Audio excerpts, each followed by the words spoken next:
नमस्कार, न्यूज 24 पर आप देख रहे हैं आज का एजेंडा। आपके साथ मैं हूं अखिलेश आनंद। रात और सुबह की जो तस्वीरें गुजरात से सामने आई हैं, मंगलवार को जो वहां पर हिंसा हुई उसकी गवाही देती है तस्वीरें।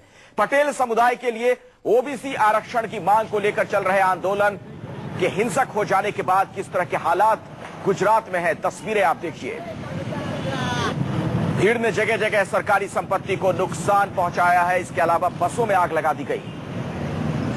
आज अहमदाबाद, सूरत, वडोदरा, मेहसाणा, ऊंझा और विसनगर में कई इलाकों में कर्फ्यू लगा हुआ है। और गुजरात में इस तरह के हालात करीब 13 साल के बाद देखने को मिल रहे हैं, जब यहां पर कर्फ्यू लगाने की आवश्यकता पड़ी हो। हालात को देखते हुए केंद्र सरकार लगातार गुजरात सरकार के संपर्क में है। हिंसा को काबू में करने के लिए केंद्र सरकार ने अर्धसैनिक बलों की और भी टुकड़ियों को गुजरात के लिए रवाना किया है। सूरत और अहमदाबाद की तस्वीर आपके सामने है। आप देख सकते हैं किस तरीके से वहां पर हल्ला हंगामा हुआ। आगजनी की घटना को भी अंजाम दिया गया है। न्यूज 24 संवाददाता वरुण सिन्हा ने अहमदाबाद से हमारे साथ जुड़ेंगे। कुछ ही देर में उनसे हम बातचीत करेंगे, लेकिन पहले उनकी भेजी एक रिपोर्ट आपको दिखाते हैं। पटेलों को आरक्षण की मांग को लेकर आज फिलहाल गुजरात बंद है और ऐसे में इस समय मैं अहमदाबाद में हूं और अहमदाबाद में ये लाल दरवाजा है और फिलहाल ये बस स्टॉप है जहां से करीब 800 से 825 बसें रोजाना निकलती हैं। आप समझ सकते हैं कि 825 बसें अगर इस स्टैंड से निकलती हैं तो फिर किस तरीके से भीड़ यहाँ पर रोजाना रहती होगी।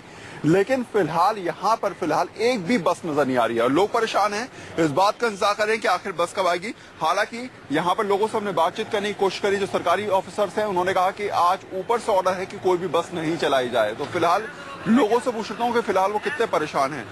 कितनी देर से खड़े हैं आप यहाँ पर? हम तो यहाँ से रात के हुए हैं। प्राइवेट के अंदर जाने के लिए हमारे पास 50 से 60 रुपये मांग रहे हैं गांधीनगर के, इसलिए हम यहाँ परेशान है कि इंतजार नहीं है और हड़ताल पे है। सब एसटी भी हड़ताल पर है और एमटीएस भी हड़ताल पे है। कितनी देर हो गई आपको खड़े हुए? रात को यहाँ सुबह अभी तो सुबह आए हम यहाँ। हाँ, तो आपने पूछा इन लोगों से यहाँ पर आकर? हाँ, वो तो कहते हैं यहाँ हड़ताल है, कुछ भी नहीं आने का, बाहर से चले जाओ आप। अच्छा, तो आपने वो कहा नहीं कि भाई कुछ व्यवस्था कैसे होगी, कैसे हम लोग जाएंगे, कुछ बताइए आप लोग। अभी तो ऐसा होता है कि प्राइवेट कोई साधन हो तो प्राइवेट साधन करने के कितने रुपया लगता है, इसलिए हमें तो महंगा पड़ता है। तो हमारा मानता के आने जाने का भाड़ा इतना है नहीं।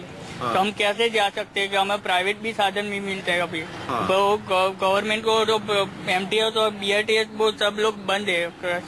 अच्छा। हमारे लोग कोई साधन नहीं है, व्यवस्था नहीं। ये लोग सुबह से इंतजार कर रहे हैं और इस बात का इंतजार कर रहे हैं कि आखिर बस चलेगी तो कब चलेगी, किस तरीके से चलेगी और क्या चलेगी। ये सुबह से इंतजार कर रहे हैं तमाम लोग। इस बात का इंतजार कर रहे हैं कि शायद कोई जानकारी इनको दी जाएगी, शायद बताया जाएगा कि आखिर बस यहाँ से चलेगी या फिर नहीं चलेगी। लेकिन आज बंद है और ऐसे में निश्चित तौर पे फिलहाल ये सब इस बात का इंतजार तो कर रहे हैं, लेकिन परेशानी के साथ साथ ये भी समझने की कोशिश कर रहे हैं कि आखिर अब ये अपने गंतव्य तक कैसे पहुंचे, कैसे जहां तक इनको जाना है वहां तक पहुंचे। और इसी परेशानी की जद्दोजहद में उलझे हुए ये लोग सुबह से नजर भी आ रहे हैं। कैमरामैन वीर सिंह के साथ वरुण सिन्हा, न्यूज 24 अहमदाबाद, गुजरात।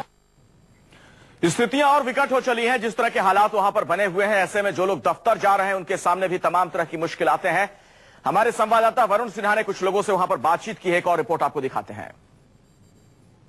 मेरे साथ नरेंद्र हैं, सरकारी दफ्तर में काम करते हैं और सुबह सुबह अपने दफ्तर जाने के लिए जल्दी निकलते हैं और आज भी निकले थे लेकिन वापस लौट के आए हैं। क्या हुआ नरेंद्र? मैं जब घर से निकला तो वहाँ पे पूरा सुनसान एरिया था। वहाँ से निकला, आगे से पूरा रास्ता ब्लॉक है कि आगे से नहीं जाने दे रहे, सब कुछ ब्लॉक किया हुआ है और उसकी वजह से हम सबको यानी कि सबको परेशान हुए रहे आज यहाँ से निकलने के लिए।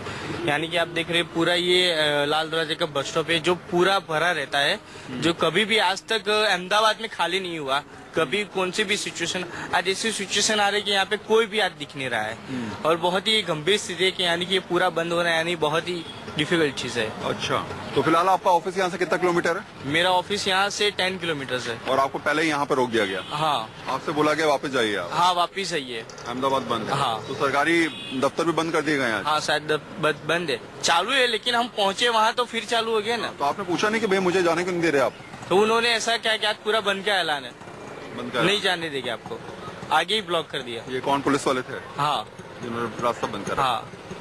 परेशान है लोग, इस बात से भी परेशान है कि आखिर अपने गंतव्य तक कैसे पहुंचे, दफ्तर तक कैसे पहुंचे, जहां पहुंचना है वहां तक कैसे पहुंचे। और शायद यही वजह है कि सुबह से ही जद्दोजहद में तमाम अहमदाबाद वासी जूझते हुए नजर अभी आ रहे हैं।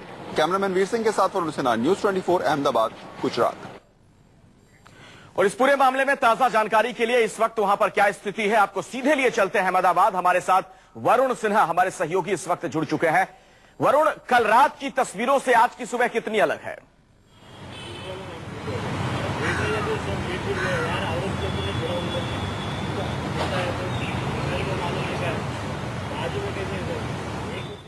वरुण, क्या आप मुझे सुन पा रहे हैं? लोग डरे हुए हैं, परेशान हैं और ये समझने की कोशिश कर रहे हैं कि अब हालात कैसे होने वाले हैं, क्या होने वाला है। फिलहाल पूरा मार्केट बंद है, लोग घरों से भी कम निकल रहे हैं और जगह जगह आपको पैरामिलिट्री फोर्सेस यहां पर नजर आ रही हैं। जी बिल्कुल, आपको मेरी आवाज आ रही है? जी जी, बोलिए, अपनी बात पूरी कीजिए वरुण।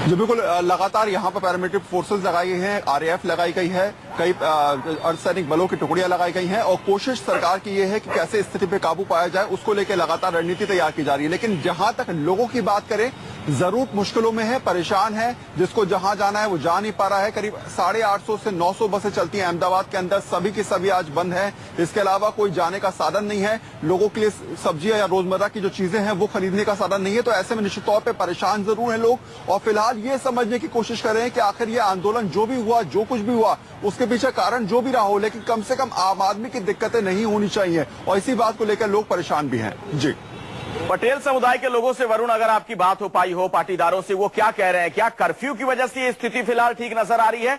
अंदर ही अंदर अभी भी गुस्सा है, आक्रोश है?